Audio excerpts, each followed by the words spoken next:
আপনারা তো দেখছেন বিজয় মিছিলে কি ধরনের বাংলাদেশের মানুষ মনে হয় যে স্বাধীনতার সময় ভেবে নামে নাই, এটা দ্বিতীয় মুক্তিযুদ্ধ বলে।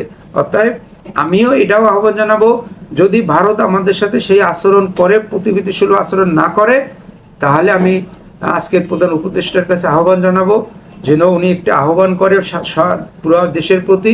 আমরা এখানে যার যতটুকু ক্ষমতা আছে, যার যতটুকু আর্থিকভাবে আছে, আমরা সহযোগিতা করে সেক্ষেত্রে আমাদের এই বাদ দ্বিতীয় ফারাক্কাবাদ করতে আমাদের কোনো বাধা নেই। এখানে একটা জাতিসংঘের দরকার হলে জাতিসংঘের কাছে আহ্বান করা হোক, দেখানো হোক যে ভারত কিভাবে আমাদেরকে পানিতে মারে, আবার শুকনো সময় পানি আটকে সেই আমাদের সমস্ত খাল বিল শুকিয়ে তখন একটা মরুভূমির মতো হয়ে যায়। সেইভাবে একটা আহ্বান করা হোক, এটাও আমি প্রধান উপদেষ্টার কাছে একটা আহ্বান রাখবো। আর পরিশেষে আমি এইটাই বলবো, আজকে আমাদের দেশ খুনি শেখ হাসিনা মুক্ত, সেক্ষেত্রে আমাদের প্রত্যেকের যার যার অবস্থান থেকে দায়িত্ব পালন করা উচিত।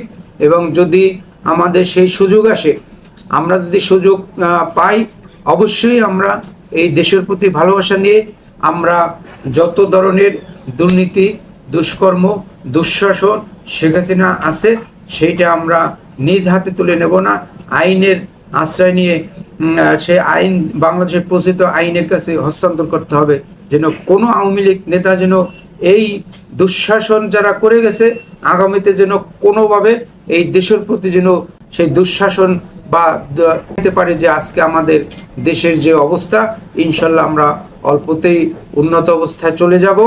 এবং আরেকটি কথা বলবো, এখানে আমি আর একটা পত্রিকায় দেখলাম ফরহাদ মজহার স্যার একটা উদ্ধৃতি দিয়েছেন যে শেখ হাসিনার যে সংবিধান এটিকে বাতিল করে নতুন করে বাংলাদেশের প্রতি যে সংবিধান সেইটাকে তৈরি করে আমাদের দেশ যেন হয় শ্রমিকের দেশ, আমাদের দেশ যেন হয় খেটে খাওয়া মানুষের দেশ, আমাদের দেশ যেন হয় একজন ভালো আদর্শ সৎ নিষ্ঠাবান দেশের প্রতি যার ভালোবাসা আছে সেই রাজনীতিকের হাতে যেন হয়, সেই ধরনের সংবিধান যেন একটা তৈরি করা হয়।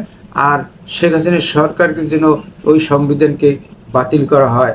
আমি সর্বশেষ আল্লাহর কাছে শুকরিয়া জানাই, আল্লাহ আমাদেরকে যেভাবে শেখ হাসিনা মুক্ত করেছে, আমাদের ছাত্র জনতা যেভাবে আমাদের এই দেশকে রাহমুক্ত শেখ হাসিনা মুক্ত করেছে, আন্দোলনে যারা শহীদ হয়েছেন তাদের প্রতি কি বলবো যে হৃদয়ে রক্তক্ষরণ হয়।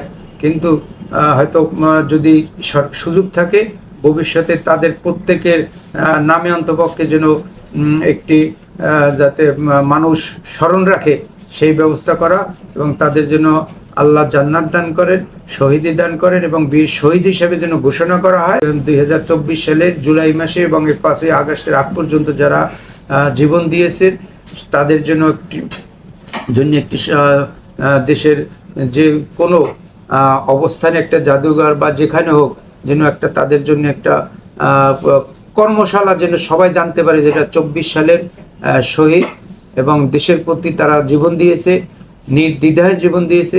এবং যারা আজকে হাসপাতালে বিভিন্ন জায়গায় আহত হয়েছে, কষ্টে কাতরাচ্ছে, চিকিৎসা পাচ্ছে না, তাদের প্রতি আমি এই অন্তর্বর্তী সরকার প্রধানের দৃষ্টি আকর্ষণ করব তাদের সুচিকিৎসার জন্য। তো সবাইকে ধন্যবাদ জানিয়ে শেষ করছি। বাংলাদেশ জিন্দাবাদ, বাংলাদেশ লেবার পার্টি জিন্দাবাদ।